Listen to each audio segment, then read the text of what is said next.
apa sebenarnya kelebihan Coach untuk masalah asma? Okey, jom saya ceritakan apa kelebihan Coach untuk masalah asma.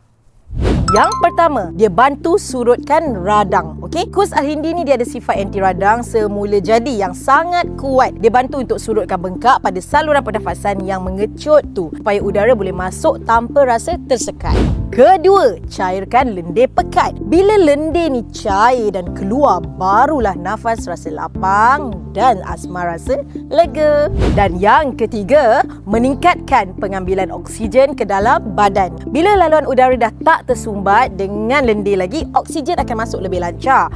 Jadi korang tak akan rasa cepat penat atau lembik. Okey? Jadi bila buat aktiviti harian. So memang sangat sesuai lah untuk korang jadikan ikhtiar harian. Okey, so sesiapa yang ada masalah yang saya sebutkan tadi, jangan tunggu sampai teruk baru nak cari. Okey, klik link kat bawah sekarang untuk buat order. Sekarang kita tengah buat promosi 50%. Dapatkan cepat sebelum stok promo ni habis.